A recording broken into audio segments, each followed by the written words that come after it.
You wake up, grab your phone, and before your feet even touch the floor, you've already lost control of your day. You open your eyes, and instantly, you invite the chaos of the world into your bed. You scroll, you react to messages, you consume the emergencies of other people, the opinions of strangers, and the noise of algorithms designed to hijack your attention.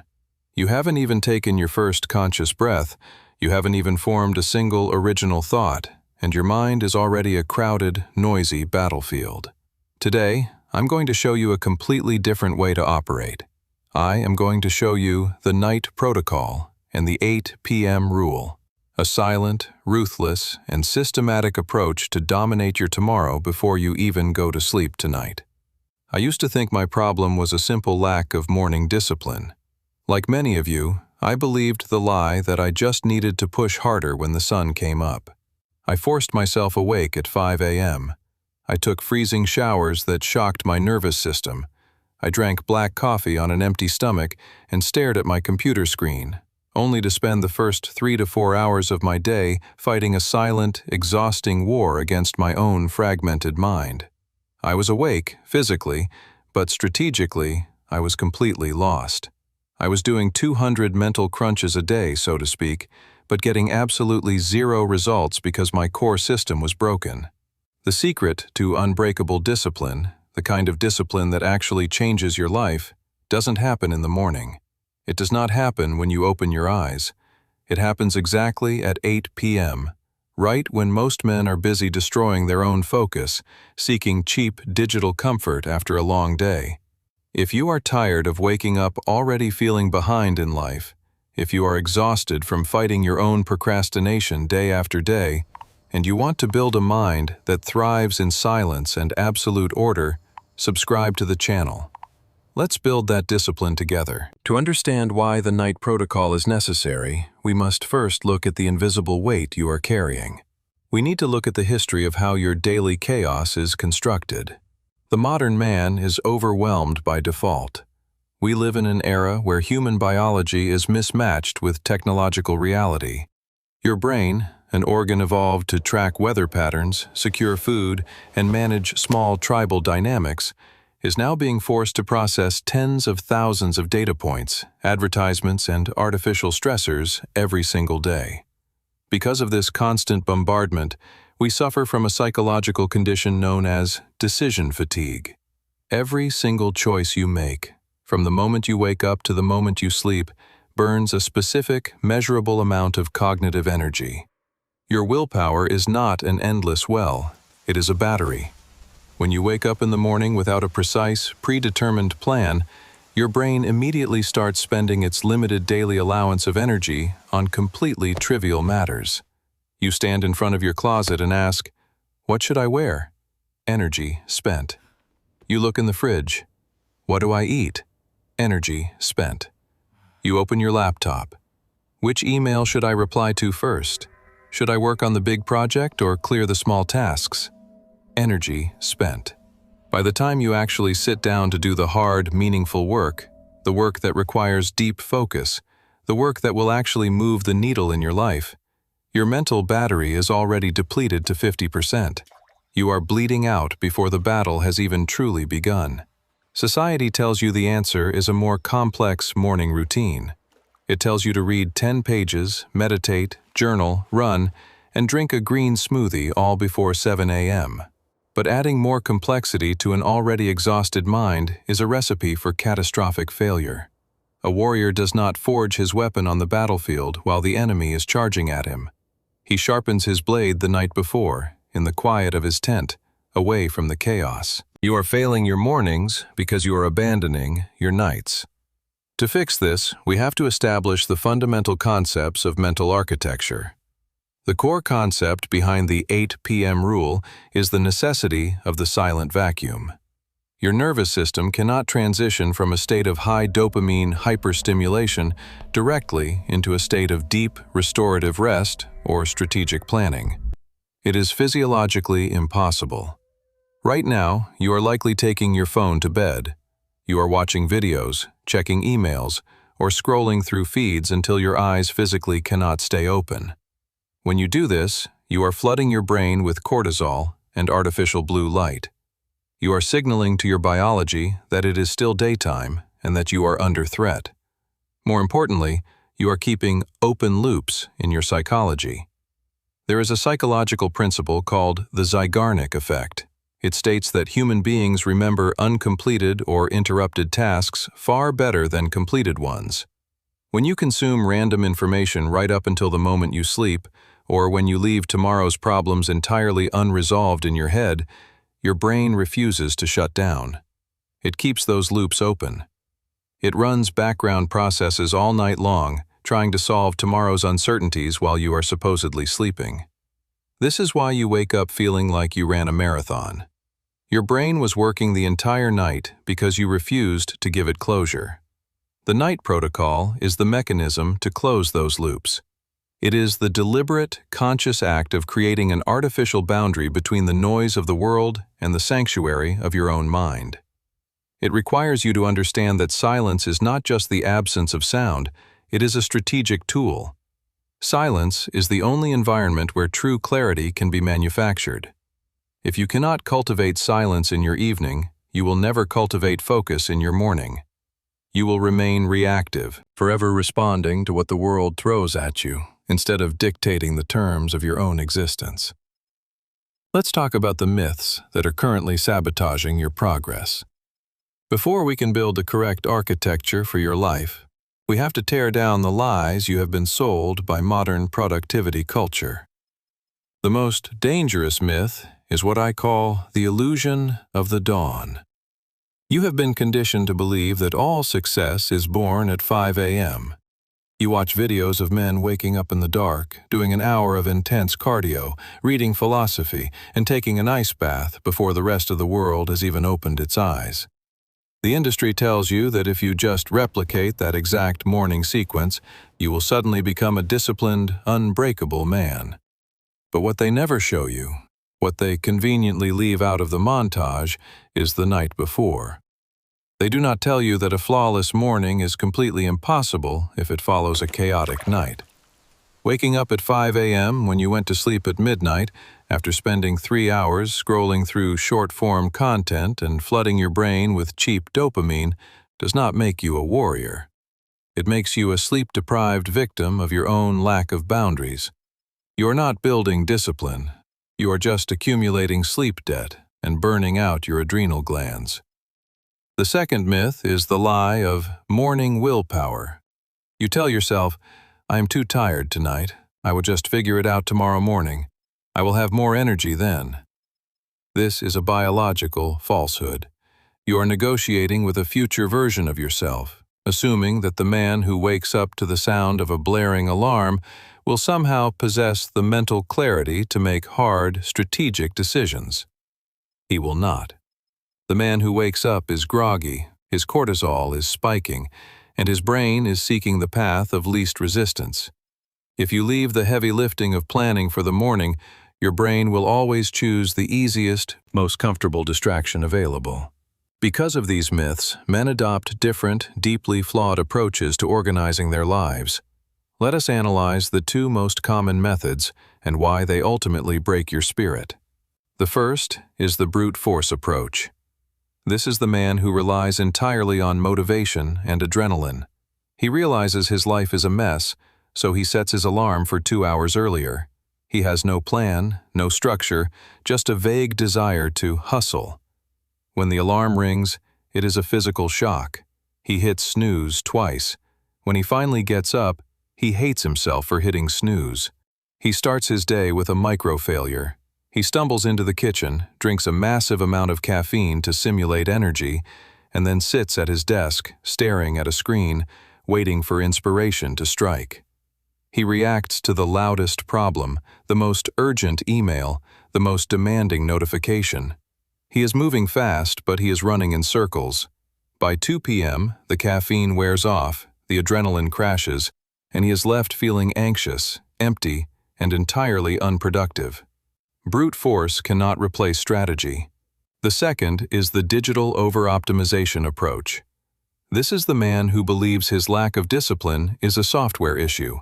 He thinks that if he just downloads the right app, builds the perfect digital calendar and color codes his tasks, his life will transform.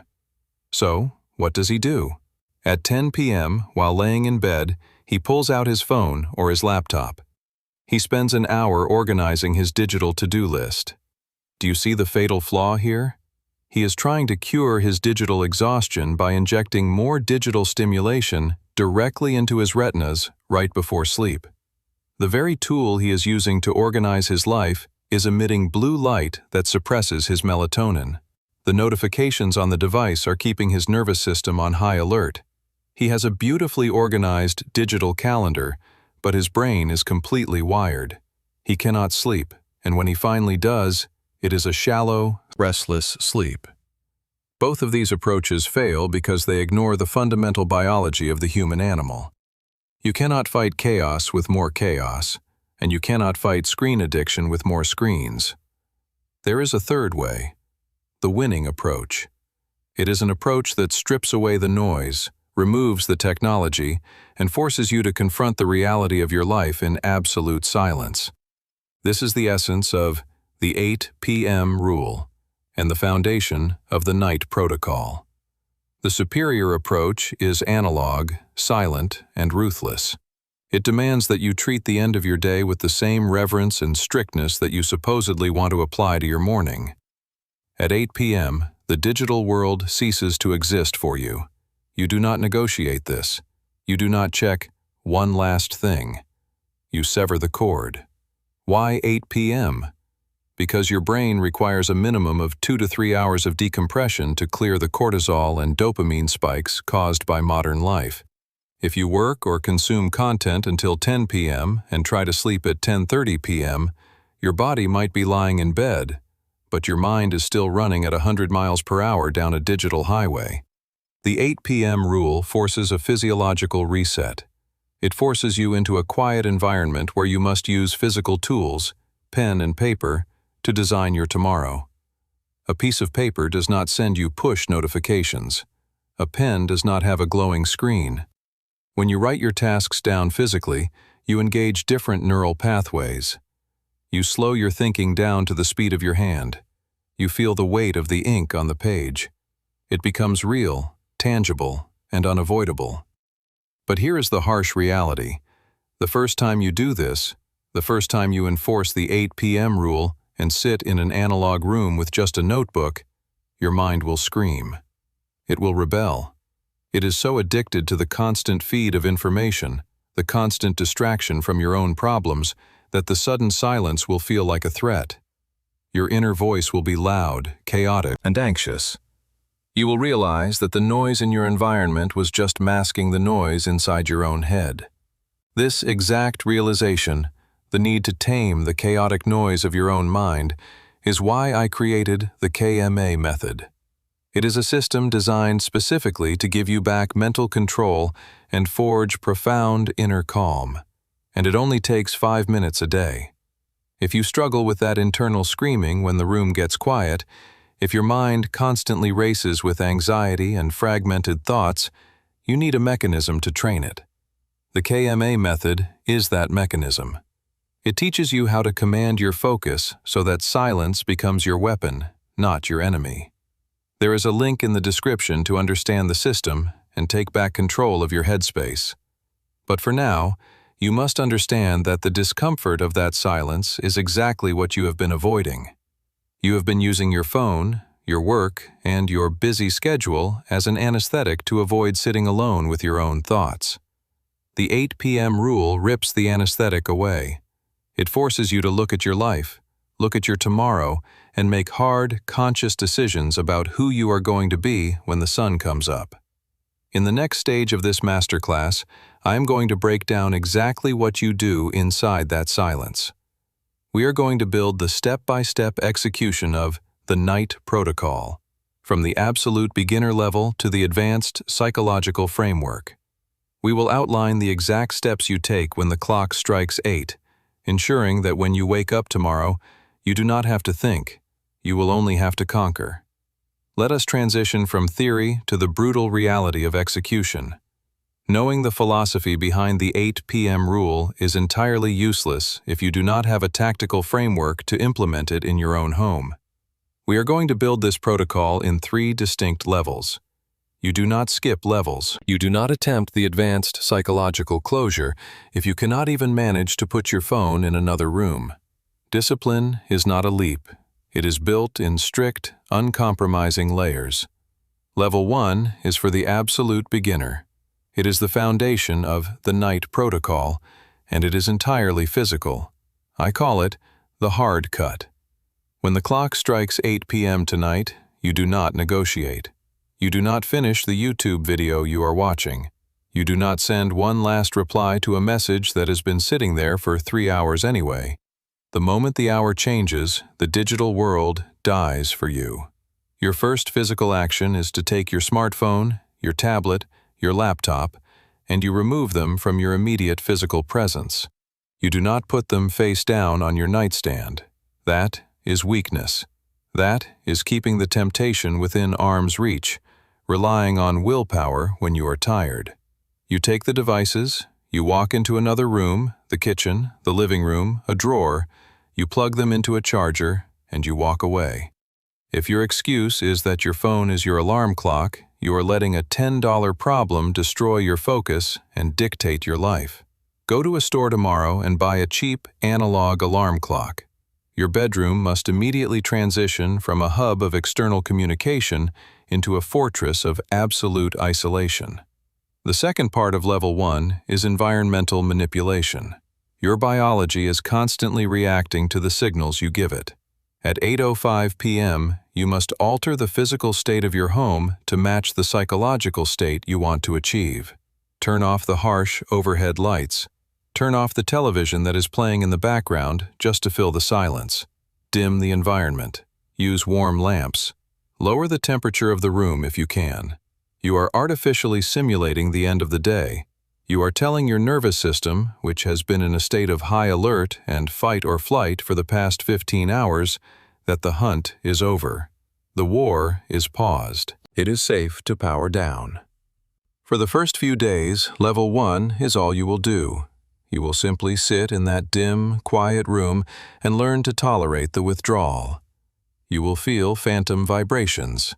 You will feel an anxious itch in your brain to check for updates. You must sit through that discomfort. You are building the muscle of disconnection.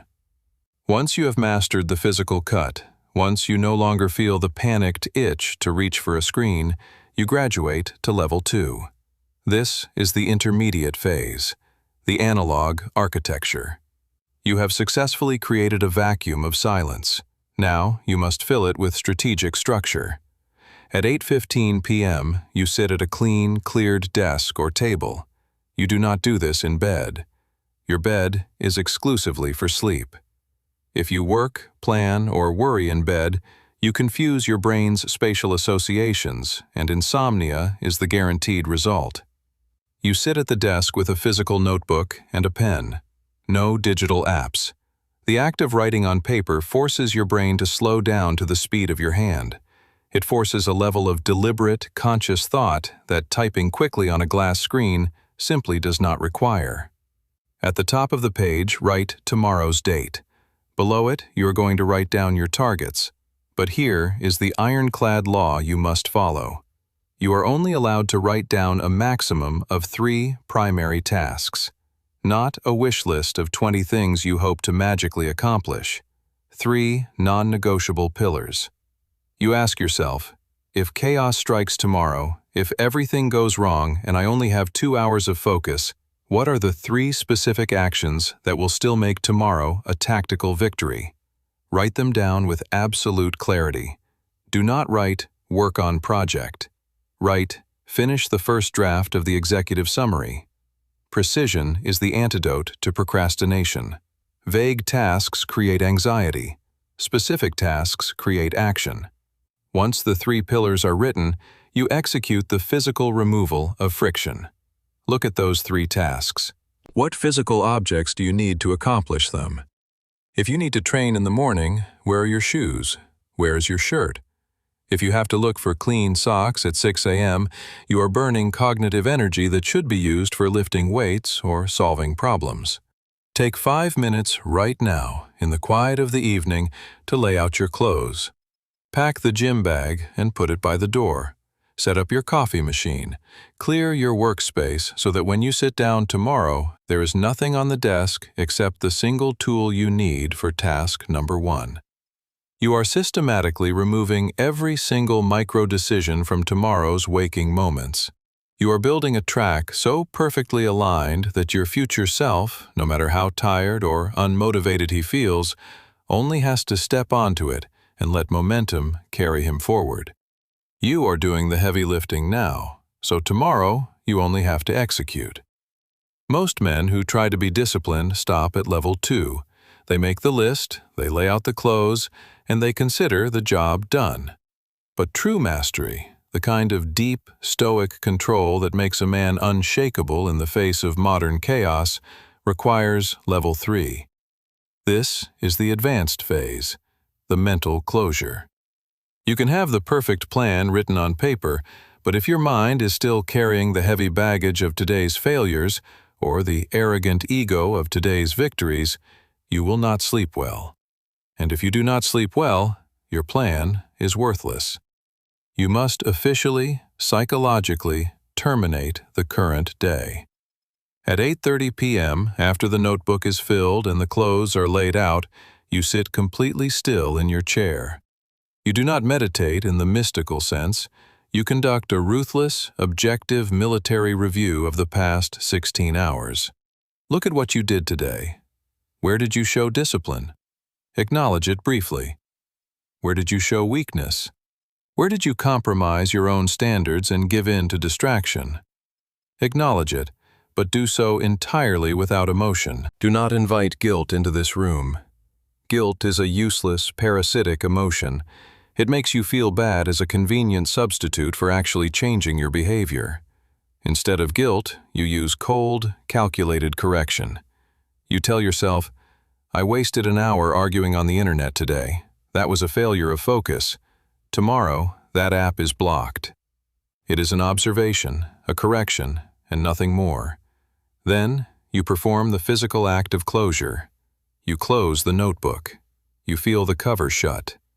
As it closes, you visualize a heavy steel door shutting on today. The ledger is sealed. The ink is dry. You cannot go back and fix today's mistakes, and you cannot rest on today's trophies. Today is dead. Take a deep, slow breath in through your nose. Hold it for 3 seconds. As you exhale, physically relax the tension in your jaw, your shoulders, and your chest. You are releasing any remaining attachment to the outcomes of the day. You are now mentally empty. You are a clean slate. You stand up from the desk, and you walk away from the architecture, leaving it ready for the man who will wake up tomorrow. To execute this protocol, you do not need complex software. In fact, the reliance on complex software is exactly what got you into this mess. Men today look for digital applications to solve biological and character flaws. They think a $90 subscription to a productivity app will suddenly grant them the discipline they lack. It will not. An app will not save you. To build a mind that thrives in silence, your tools must be entirely physical, analog, and disconnected from the grid. You need exactly 3 tools to master the night protocol. First, a physical notebook. Do not use a piece of scrap paper that you will throw away tomorrow. Buy a dedicated, solid notebook. This object represents the contract you are making with your future self. When you open it at 8:15 p.m., it is a ritual. When you write your 3 tasks, the friction of the pen against the paper forces your brain to register the commitment in a way that tapping a glass screen never will. It becomes a physical record of your discipline. Second, you need a dedicated pen. Keep it with the notebook. Do not spend 10 minutes searching your house for something to write with. Remove the friction. The tools stay on the desk, waiting for the architect to arrive. Third, and perhaps the most important tool of all, is a basic analog alarm clock. It will cost you $10, but it will buy back your freedom. The excuse that you need your smartphone in your bedroom to wake you up is the most pathetic, transparent lie the modern man tells himself. It is a justification to keep your addiction within arm's reach. When you rely on a phone to wake up, the very first action of your day is touching the device that controls your dopamine. The analog clock breaks that chain. It serves one purpose: to wake you up. It does not offer you news, it does not offer you dopamine, and it does not demand your attention. Having the right tools is simple, but avoiding the traps is where most men fail.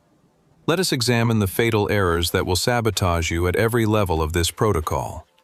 The most common error in level 1, the hard cut, is the illusion of productive screen time. At 8:05 p.m., your brain will start negotiating. It will tell you that you are not scrolling social media, you are watching an educational video. You are reading a newsletter about finance. You are replying to an important email. You tell yourself this is productive. Do not lie to yourself. The screen is still a screen. The blue light is still destroying your melatonin production. The influx of new information is still keeping your nervous system in a state of high alert. You are still avoiding the silence. A boundary is only a boundary if it is absolute. If you negotiate with the 8 p.m. rule, you prove to yourself that your word means nothing. The screen goes dark, no exceptions. The primary error in level 2, the analog architecture, is the ego-driven mistake of overscheduling. Men sit in the quiet of their room, they feel a sudden surge of late-night motivation, and they write down a list of 15 tasks for the next day. They schedule every minute from dawn until dusk. They confuse motion with progress. They want to feel productive right now on paper because it requires no actual effort. Tomorrow, when reality hits and they only accomplish 4 of those 15 tasks, they feel like a failure. They lose trust in their own system. I told you to write down exactly 3 tasks.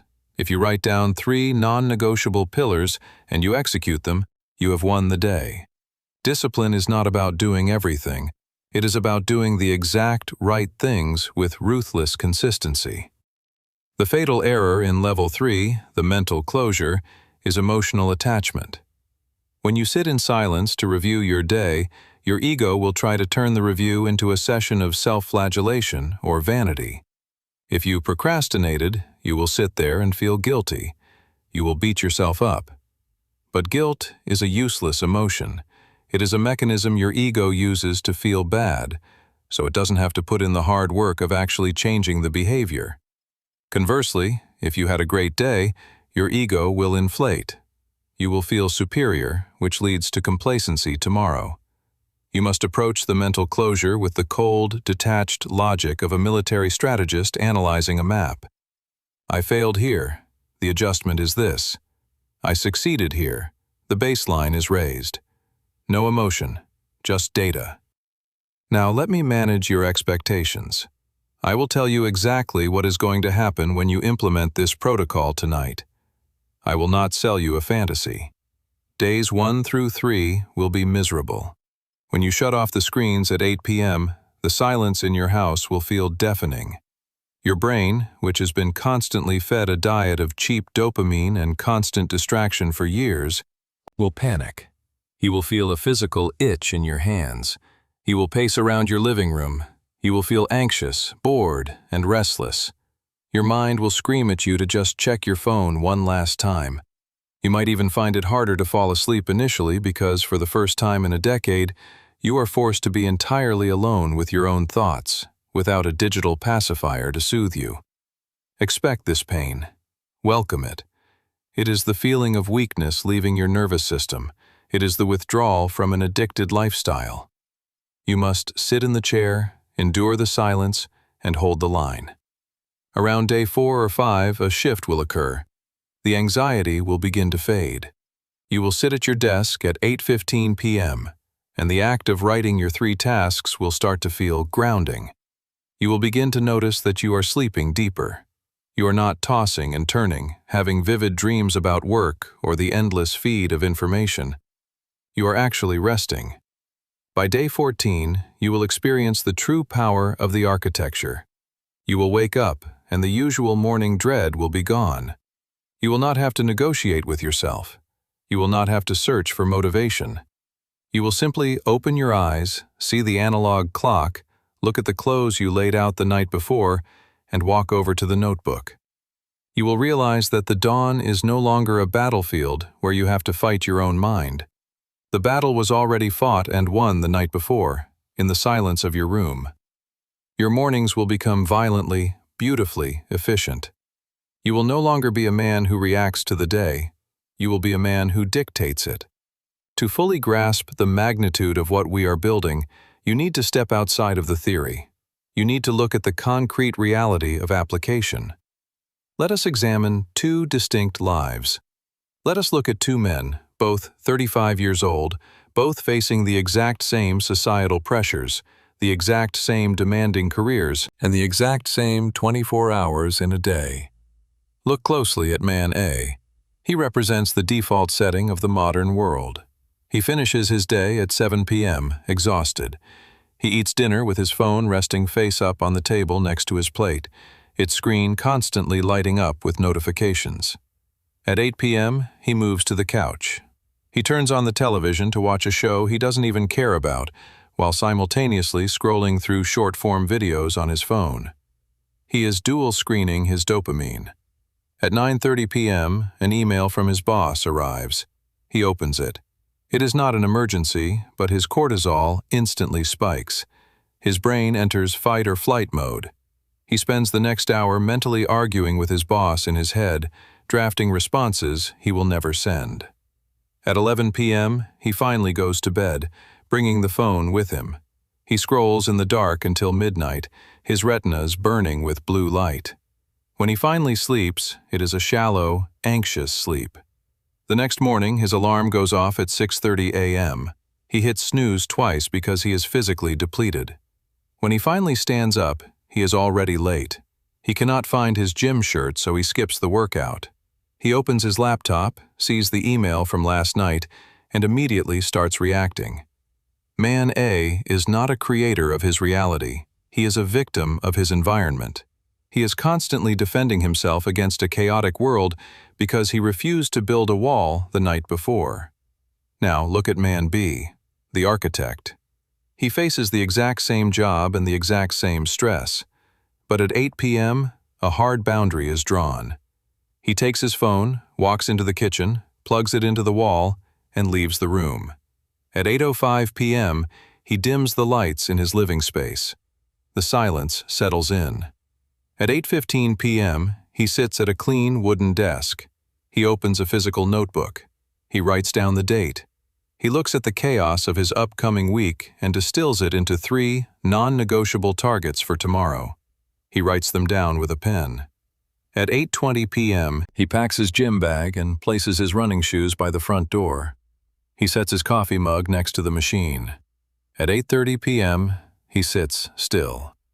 He reviews the day, acknowledges a mistake he made during a meeting, corrects the behavior mentally, and closes the notebook. He hears the sound of the cover shutting. The day is dead. He spends the next hour reading a physical book or simply resting. At 10 p.m., he goes to sleep in a completely dark, silent room with an analog clock on the nightstand. His parasympathetic nervous system is fully engaged. He sleeps deeply. The next morning at 6 a.m., the analog alarm rings. He turns it off. There is no screen to check. There is no email to react to. He stands up, sees his shoes, and puts them on. He walks into the kitchen, hits the button on the coffee machine, and looks at his open notebook. He knows exactly what the first strike of the day will be. Man B does not negotiate with the morning because the negotiation was settled 12 hours ago.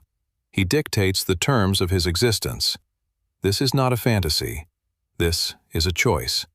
And to make this choice permanent, you need a blueprint.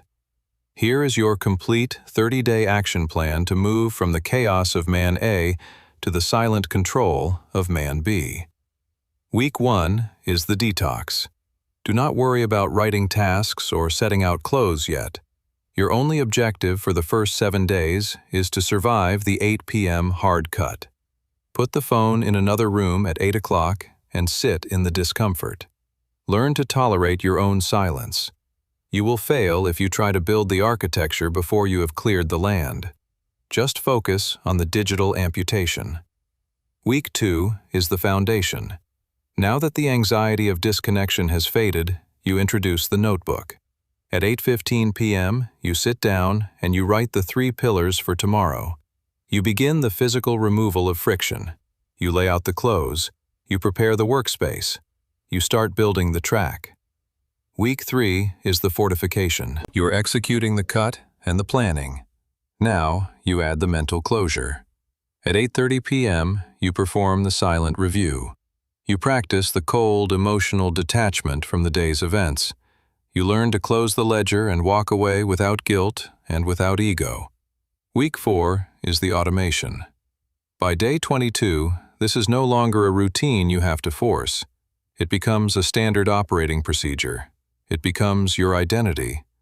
The silence is no longer intimidating. It is your sanctuary. You will look back at how you used to spend your evenings, and you will feel a profound sense of disgust at how much time and energy you wasted. You now have the entire blueprint. From the psychological theory of decision fatigue to the physical removal of screens to the exact step-by-step execution of the analog architecture, you have everything you need. But a blueprint does not build a house. The builder builds the house. And the truth is, when you finally shut that phone off at 8 p.m. tonight, the demons of your procrastination, your anxiety, and your lack of focus are going to get very loud. Silence amplifies whatever is broken inside of you. If you want to ensure that you do not break under the pressure of that silence, you must train your mind to hold its ground. That is the exact purpose of the K.M.A. method. It is not a motivation course. It is a daily, 5-minute cognitive training system designed to give you absolute mental control and inner calm. It is the psychological armor you need to sustain the night protocol and never go back to being a victim of your own habits. You do not lack strength. You lack a system.